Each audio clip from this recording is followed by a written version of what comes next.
Park It is a grid-based puzzle game that asks players to park their car in the right direction and in the right parking spot. But because you've only got limited turns, you need to do it before you run out of fuel. 1 litre of fuel equals 1 move. And so you might have 5 to 7 to 9 moves to try and get your car into the right spot. And later on in the game, it might be multiple cars and you need to manoeuvre them around each other and make sure A, they don't crash into each other, and at all times you need to make sure you don't crash your car into various different barriers because it explodes into a beautiful mess, and thankfully the undo button will solve it, but that's not how you solve the puzzle. This is a Sokoban-like or styled game without it being a pushing of box, but the same principles apply. Your car, and it takes a while to get used to the controls for this, handles a little bit like a twin stick shooter game.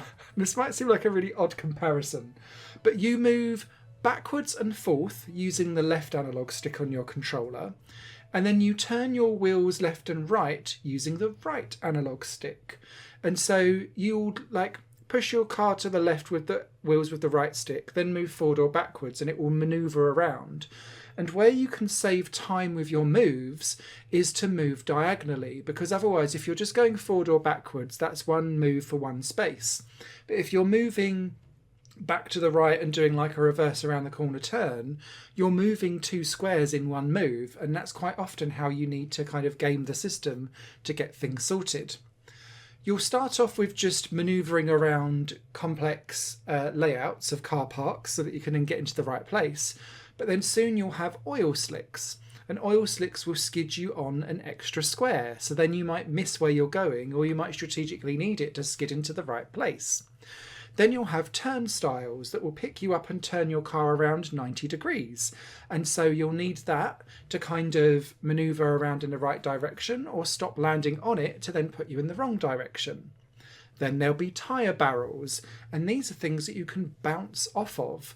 So this is often combined with turnstiles because it might mean that you need to turn 180 degrees.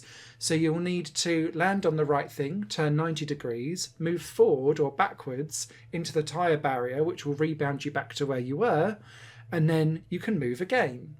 Then there'll be traffic light systems which might block some of the way forward until you hit the tyre stack or the sensor that the traffic light signals to go from red to green or green to red to be able to let you go or not go past something.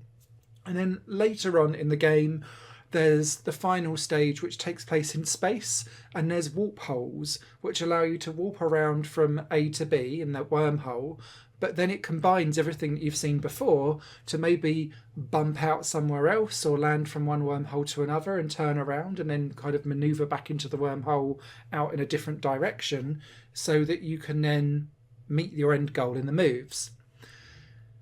This looks deceptively simple, and the actual results of how to get from A to B, because they're often just like 5 to 9 moves, are in theory quite simple, but it took me a while to unpick all of the different mechanics, particularly when they're all joined up together, to make Park It make sense to me. I think this is a meaty puzzle game, but what it does do is be economical with its levels and its design so that it doesn't outstay its welcome. Those 78 levels can be completed in under 2 hours if you're really, really brainy. It took me longer because I am less brainy, but if you are a fan of Sokoban-styled games, then I think Park It is an easy recommendation, particularly at the £3.39 full-priced edition. It's got a launch discount until the 11th of August at 20% off, which is well worth the price of entry. Park It is out now.